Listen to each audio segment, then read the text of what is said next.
करवा लिया है अपनी पार्लियामेंट से और कानून बना लिया है। जितने इलाके नेपाल ने लेने हैं या लेना चाहते हैं, उन्होंने ये कानून बनाया है कि भारत के इलाके अब नेपाल के हैं। नेपाल अब चाहे कुछ भी करे या कोई भी जंग छिड़वाए, वो ये इलाके हासिल कर सकता है। इतनी बड़ी शिकस्त इंडिया की हुई। हालत तो ये होनी चाहिए थी कि नेपाल के लिए इंडिया की तरफ से धमकियां आनी चाहिए थी कि किस तरह तुमने ये सब कर लिया।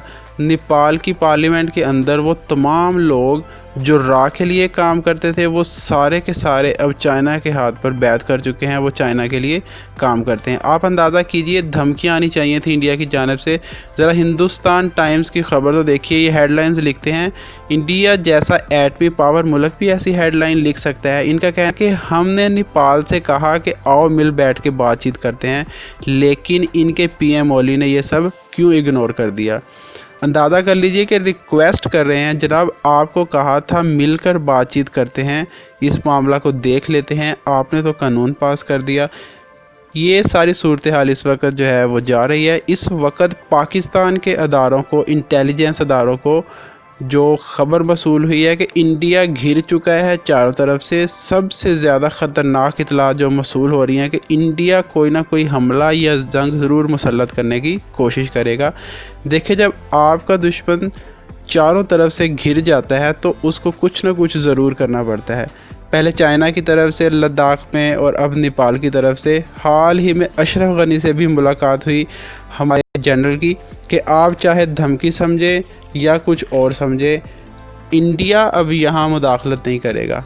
पाकिस्तान के इदारों ने जो रिपोर्ट्स तैयार की है और चाइना के साथ मिलकर भी, हमारी आर्मी एयरफोर्स 24/7 आवर्स चुकाने रहते हैं कि इंडिया क्योंकि अब कोई ना कोई गड़बड़ ज़रूर करेगा। इनके पास कोई दूसरा ऑप्शन नहीं है कि ये पाकिस्तान के ख़िलाफ़ कोई मिस एडवेंचर करे या कुछ और करे। अगर वो नेपाल की जानिब जाते हैं तो नेपाल ने ऑलरेडी वहाँ फ़ौजें लगाई हुई हैं। अब आपको ज़रा इंडियन मीडिया का क्लिप सुनवाते हैं कि नक्शा पास होने के बाद इंडियन मीडिया पर कैसे शोर बरपा है कि नेपाल ने इतने सालों के बाद ये नक्शा क्यों अप्रूव करवाया, कि इंडिया के ख़िलाफ़ वो कैसे हो गया। ये सब इंडियन मीडिया के ऊपर चल रहा है। आपको ये क्लिप सुनवाते हैं।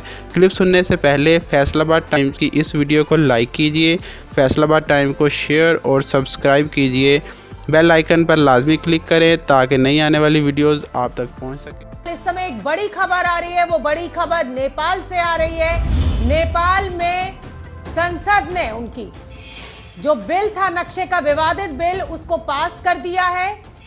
और इस बिल के पास होते ही, ये बड़ी खबर इस समय की, नेपाली संसद ने विवादित नक्शे को मंजूरी दी।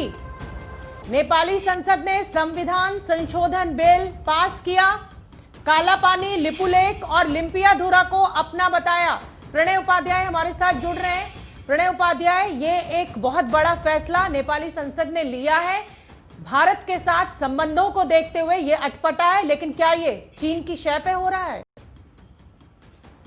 देखिए, निश्चित रूप से ये तो लग ही रहा है शोभना कि जिस तरीके से केपी शर्मा ओली सरकार नेपाल के अंदर इस मामले पे, इस प्रस्ताव को आगे बढ़ाने पर तुली हुई थी किसी भी कीमत के ऊपर। और अगर आप देखें कि नेपाल में कुछ सांसदों ने इस चीज के ऊपर सवाल भी उठाए थे, जैसे सरिता गिरी ने इसके ऊपर संविधान संशोधन प्रस्ताव के ऊपर एक अमेंडमेंट भी मूव किया था, हालांकि उसे एक सुर में अस्वीकार कर दिया गया, जिसमें यह पूछा गया था कि आखिर इसका आधार क्या है, किस आधार के ऊपर, उसके ऐतिहासिक तथ्य क्या है, किस आधार के ऊपर यह बदलाव किया जा रहा है, क्योंकि कॉन्स्टिट्यूशन अमेंडमेंट के साथ सरकार ने उन चीजों को स्पष्ट नहीं किया था। लेकिन फिर भी चूंकि इस पे ऊपर मेजॉरिटी थी और केपी शर्मा ओली सरकार जो है एक नेशनलिस्टिक वेव के ऊपर काम करना चाहती है, जिसमें नेपाल के नए नक्शे को रिक्लेम करने की बात है, नए नक्शे को स्थापित करने की बात है। लेकिन शोभना, इसकी महत्वपूर्ण बात होगी कि ये इस तरीके से देशों के नक्शे नहीं बदले जाते हैं।